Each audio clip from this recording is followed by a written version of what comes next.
it is what is going to be used in the future, Madam Speaker. If we approve a nominee today who has a case in court, who has a live case in court, Madam Speaker, of murder case, a capital offense, Madam Speaker, tomorrow, anybody can be brought to this house with any kind of cases, Madam Speaker, and pass, because you will have set the standard that one time the Parliament of the Republic of Kenya passed a nominee with a murder case, Madam Speaker. And I'm not judging anyone. We cannot say she's guilty of the offense or she's not guilty of the offense. That is the courts to decide, not us, Madam Speaker. We need to let the court do their work, let the court judge her, acquit her, or convict her, Madam Speaker. Then from there, we can make a decision as a House, Madam Speaker, whether that person is fit to hold the office of a Cabinet Secretary, Madam Speaker. Madam Speaker, look at the world democracy, Madam Speaker. Look at developed countries, Madam Speaker. Look at the democracies that we borrow from, Madam Speaker.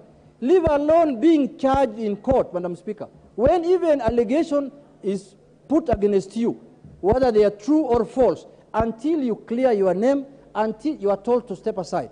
Madam Speaker, public officers who are in office, governors who have been charged in court were barred from their offices, Madam Speaker. Public officers who were taken to court were all told to leave office, Madam Speaker.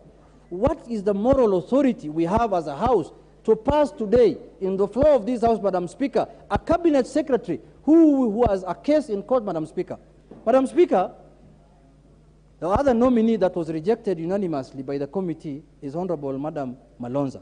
Madam Speaker, I don't want to speak like the way my colleague spoke here, whether she's a female, whether no. We were not looking at gender.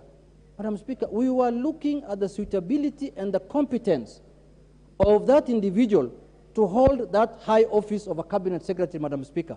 And if, in the eyes of the committee felt that the person did not stand up to the requirement of that office, Madam Speaker. What is out of order, Honorable Makali Mulu?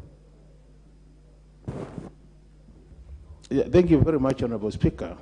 Honorable Speaker, I didn't want to disturb my colleague and friend, Honorable Junet, but I think when he says that they were not looking at gender, that is unconstitutional.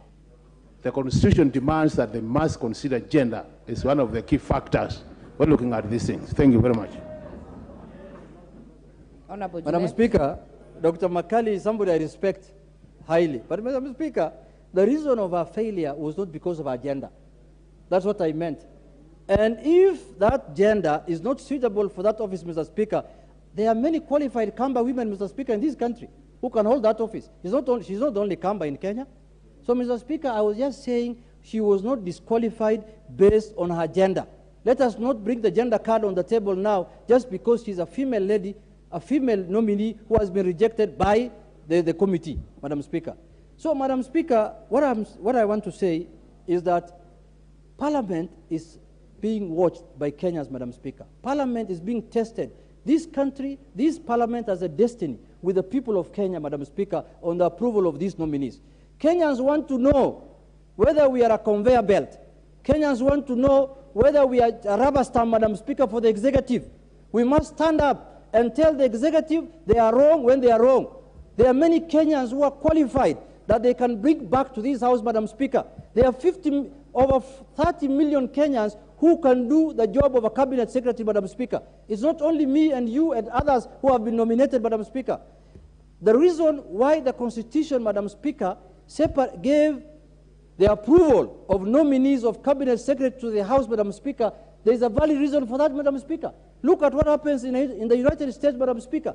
If we approve these members, just because we are part of the party that is forming government, Madam Speaker, we shall be doing injustice to Kenyans, Madam Speaker. You must rise up and stand up and defend the rights of Kenyans, Madam Speaker, whether it is favoring you or it's not favoring your party, Madam Speaker. So for that reason, Madam Speaker, I want to urge this House to agree with the minority that we reject those 3 nominees so that we can have other Kenyans nominated who are qualified, who can do the work for this country, Madam Speaker. When you are made a Cabinet Secretary, you're not going to serve your family. You're not going to serve your wife or